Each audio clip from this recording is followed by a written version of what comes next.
know that if you put enough together, if you let weeds grow in a rose garden, the weeds gonna choke out the rose.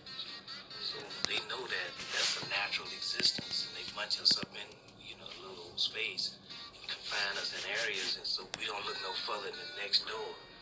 Now, because people have perpetrated that through fear of going out of their neighborhoods and going over to the next block again. The last legal lynching was in 1948. They didn't come out and bring their kids, have lunch, cut our toes off. They didn't do that in public anymore. But to keep us in control, the police started lynching us. And what they called it was justifiable homicide. We're supposed to be living in a democracy. We're supposed to have rights. But when it came to young blacks and police, we had no rights. Whatever they said went. If they got out the car and called us niggas or talked about our mamas or whatever, it was all right.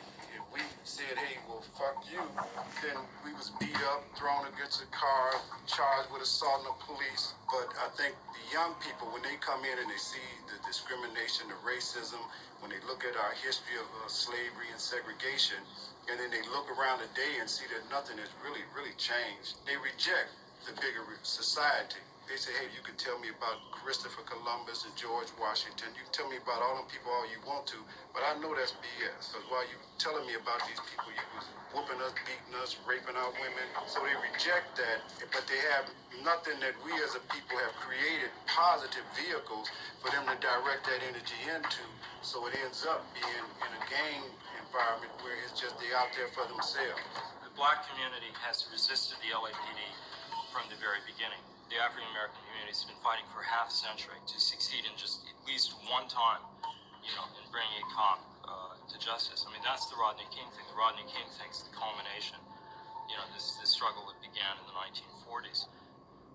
Parker fought a standing war with the probation department and social agencies. He claimed that by 14 or 15 years old, you already had hardcore criminals. There's no point to rehabilitating them. The point was to get them off the streets and into the prison system as soon as possible. However, he made an important distinction. Kids in the white community who were stealing cars and so on were just misguided juvenile delinquents. They needed more parental discipline. But kids in South Central or Boyle Heights were already hardcore criminals. The LAPD is a huge historic investment in this theory. From 1969, 71, 72, we started blowing each other's brains out. 65, we were calling each other brothers. And so that's just a 5-year span. I'm saying, how do we go from being brothers in 5 years to kill that nigga? Instead of it being called civil rights in the future, we're going to have to label it a human rights struggle, or the struggle for human rights. And as such, we can then take it into the United Nations through the avenues that have been set up by the United Nations. On February 21st, 1965, Brother Malcolm X fell before the bullets of assassins.